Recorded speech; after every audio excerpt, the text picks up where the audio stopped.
लाडक्या बहिणींसाठी सरकारच्या वतीने एक आनंदाची बातमी आणि सुखद धक्का देखील म्हणता येईल. कारण ज्या लाडक्या बहिणींची त्या ठिकाणी ई केवायसी चुकली होती, ई केवायसी मध्ये चूक झाल्यामुळे नोव्हेंबर महिना असेल किंवा डिसेंबर महिना असेल, ज्या लाडक्या बहिणींचे पैसे थांबले होते त्यांच्यासाठी सरकारने डायरेक्ट ऑनलाईन ई केवायसी प्रणाली पुन्हा एकदा सुरू केली आहे आणि ई केवायसी पोर्टल देखील सुरू करून यासाठी मुदत वाढ देखील देण्यात आलेली आहे. आपण सातत्याने आपल्या चॅनलच्या माध्यमातून मागणी करत होतो की लाडक्या बहिणींना ऑनलाईन ई केवायसी करण्यासाठी मुदत वाढ द्या. लाडक्या बहिणी अंगणवाडी सेविकांकडे जात आहेत, अंगणवाडी सेविका योग्य पद्धतीने काम करत नाहीत. राज्यातील बहुतांश भागामध्ये अंगणवाडी सेविकांनी ई केवायसी करायला थेट नकार देखील दिला होता आणि यामुळे लाडक्या बहिणींना मोठ्या प्रमाणावर अडचणी येत होत्या. या सर्व अडचणींची दखल घेऊन सरकारच्या वतीने लाडकी बहीण योजनेच्या ई केवायसी साठी दुरुस्ती करण्याकरिता मुदत वाढ देखील देण्यात आली आणि लाडक्या बहिणींसाठी त्या ठिकाणी हा सुखद धक्का आहे. आता या लाडकी बहीण योजनेमध्ये नक्की या ई केवायसी साठी मुदत वाढ कुणाला मिळाली आहे, तसेच तुमची ई केवायसी योग्य झाली आहे का नाही, तुमचे पैसे थांबले असल्यास तुम्ही ते कसे तपासायचे आहे, सर्व सविस्तर माहिती तुम्हाला आजच्या व्हिडिओच्या माध्यमातून देणार आहोत. तर त्यासोबतच लाडक्या बहिणींनो नवीन पद्धत असणार आहे, यामध्ये देखील प्रश्न आहेत. आता या प्रश्नांची उत्तरे जर तुम्ही आता चुकला की आता विषय तुमचा सोडून द्या. त्यानंतर आता ऑफलाईन ऑनलाईन कोणत्याही प्रकारे तुम्हाला परत दुरुस्ती करता येणार नाही. परत आंदोलन झाली, मोर्चे जरी झाले तरी देखील लाडक्या बहिणींनो आता जे कराल ते तुमचं फायनल असणार आहे, त्यामुळे अजिबात चुकायचं नाही. आता या लाडकी बहीण योजनेच्या ई केवायसी बाबतच्या काही मुद्दे असणार आहेत ते आपण पाहूया.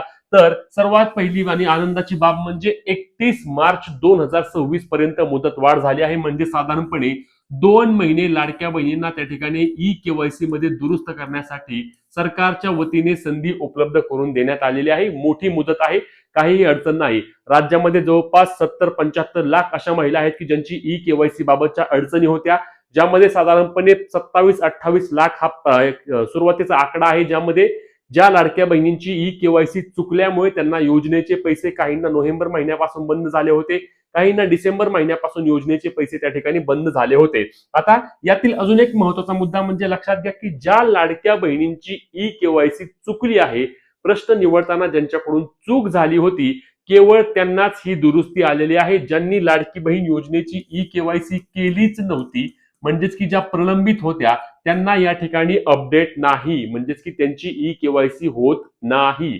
आता त्याबाबत देखील आम्ही सरकारकडे मागणी करतोय. तुम्ही काळजी करू नका, तुमच्या मागण्या लावून धरण्यासाठी विराज गोळे स्वतः उभा आहे. कायमस्वरूपी आम्ही तुमच्याबद्दल ज्या ज्या मागण्या तुमच्या योग्य आहेत त्या मागण्या आपण नक्कीच सरकारकडे मागत आहोत की ज्या लाडक्या बहिणींची ई केवायसी प्रलंबित राहिली होती, कारण शेवटचे 2 ते 3 दिवस अजिबात वेबसाईट चालू नव्हती आणि ही वेबसाईट न चालल्यामुळे अनेक लाडक्या बहिणींची त्या ठिकाणी ई केवायसी करणेच प्रलंबित राहिले. त्यामुळे त्यांना देखील ही मुदत वाढ करण्याची त्या ठिकाणी तुम्ही पर्याय उपलब्ध करून द्या आणि त्यांची देखील ई केवायसी या दिवसांमध्ये करून घ्यावी ही विनंती करतोय आणि त्याबाबत देखील सरकार नक्कीच दखल घेईल अशी आम्हाला खात्री आहे. पुढचा मुद्दा की नवीनसाठी देखील सरकारने एक संधी उपलब्ध करून द्यावी. ज्या लाडक्या बहिणींची ई केवायसी राहिली आहे, त्यांनी कधी केलीच नाही, त्यांना देखील सरकारने एक संधी उपलब्ध करून द्यावी. ज्या पात्र आहेत त्यांची त्या ठिकाणी ई केवायसी करून घेतील आणि त्यांना योजनेचे पैसे त्या ठिकाणी जमा होतील. आता लाडक्या बहिणींनो लक्षात घ्या, ज्या लाडक्या बहिणींचा लाभ मागील 1-2 महिन्यांपासून आला नाही, त्यांनी आता काय करायचे ते मी तुम्हाला सांगतो. सर्वात आधी महत्वाची बाब म्हणजे ई केवायसी बाबतची सविस्तर व्हिडिओ तुम्हाला आपल्या चॅनलवरती काल अपलोड केली आहे. तुम्ही फेसबुकवर पाहता आपल्या पेजवरती अपलोड केली आहे, ज्यामध्ये ई केवायसी नवीन पद्धत किंवा योग्य पद्धतीने कशी करायची आहे ते मी सांगितले आहे, सविस्तर सांगितलं आहे. ओटीपी असेल, प्रश्न असेल, सर्व सांगितलं आहे. अजून एकदा तुम्हाला या व्हिडिओमध्ये देखील सांगतो की दोनही प्रश्नांच्या इथे आपल्याला नाही हा पर्याय निवडायचा आहे. लक्षात घ्या, आता दोनही ठिकाणी नाही नाही म्हणा आणि तुमची ई केवायसी त्या ठिकाणी पूर्ण करून घ्या. दुसरा महत्त्वाचा मुद्दा म्हणजे ज्या लाडक्या बहिणींचे नोव्हेंबरमध्ये किंवा डिसेंबर महिन्यापासून पैसे आले नाहीत, त्यांनी काय करायचे तर त्यांनी लाडकी बहीण .महाराष्ट्र.gov.in या अधिकृत वेबसाईटवर जायचं आहे. वेबसाईटवर गेल्यानंतर काय करायचं, तुमचा आधार नंबर टाका. आधार नंबर टाकून जर तुम्हाला ओटीपी सेंड झाला, याचाच अर्थ तुमची लाडकी बहीण योजनेची ई केवायसी एडिट होत आहे. ती एडिट करून झाल्यानंतर दोनही प्रश्नांची उत्तरे तुम्ही नाही नाही दिल्यानंतर तुमचे लाडकी बहीण योजनेचे पैसे नक्कीच चालू होणार आहेत. तुम्हाला कोणत्याही प्रकारे अडचण येणार नाही, एवढी खात्री आहे. हा, आता ज्या पात्र आहेत त्यात, नाहीतर अनेक जण असे आहेत की ज्यांच्याकडे 4 चाकी वाहन आहे आणि त्याही केवायसी दुरुस्त करतील तर तुमचे पैसे येणार नाहीत, तुम्हाला योजनेतून अपात्रच केलं आहे. पण ज्या पात्र आहेत त्यांनी या ठिकाणी दोनही ठिकाणी आता व्यवस्थित एडिट करून नाही निवडलं की त्यांच्या योजनेचे पैसे सुरू होतील. अनेक लाडक्या बहिणींनी लॉग इन केल्यानंतर त्यांना येते की ई केवायसी एडिट किंवा दुरुस्तीच्या यादीमध्ये हा आधार क्रमांक नाही, तर त्या लाडक्या बहिणींना त्या ठिकाणी तुमचं ई केवायसी दुरुस्तीमध्ये तुमचं नाव नाही, त्यामुळे तुम्हाला त्या ठिकाणी दुरुस्ती होणार नाही.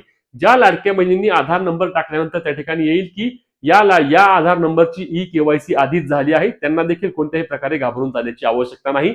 असे काही महत्त्वाचे मुद्दे या लाडकी बहीण योजनेच्या नवीन ई केवायसी बाबतचे आपण आजच्या व्हिडिओच्या माध्यमातून जाणून घेतले. आता याच्या व्यतिरिक्त तुमचे जे काही प्रश्न असतील ते आम्हाला कमेंटच्या माध्यमातून नक्की विचारा. तुमची लाडकी बहीण योजनेची ई केवायसी योग्य झाली आहे का हे देखील सांगायला विसरू नका. भेटूया पुढच्या व्हिडिओमध्ये. तोपर्यंत आपल्या चॅनलला सबस्क्राईब करायला आणि आपल्या पेजला हक्काने फॉलो करायला विसरू नका. जय महाराष्ट्र.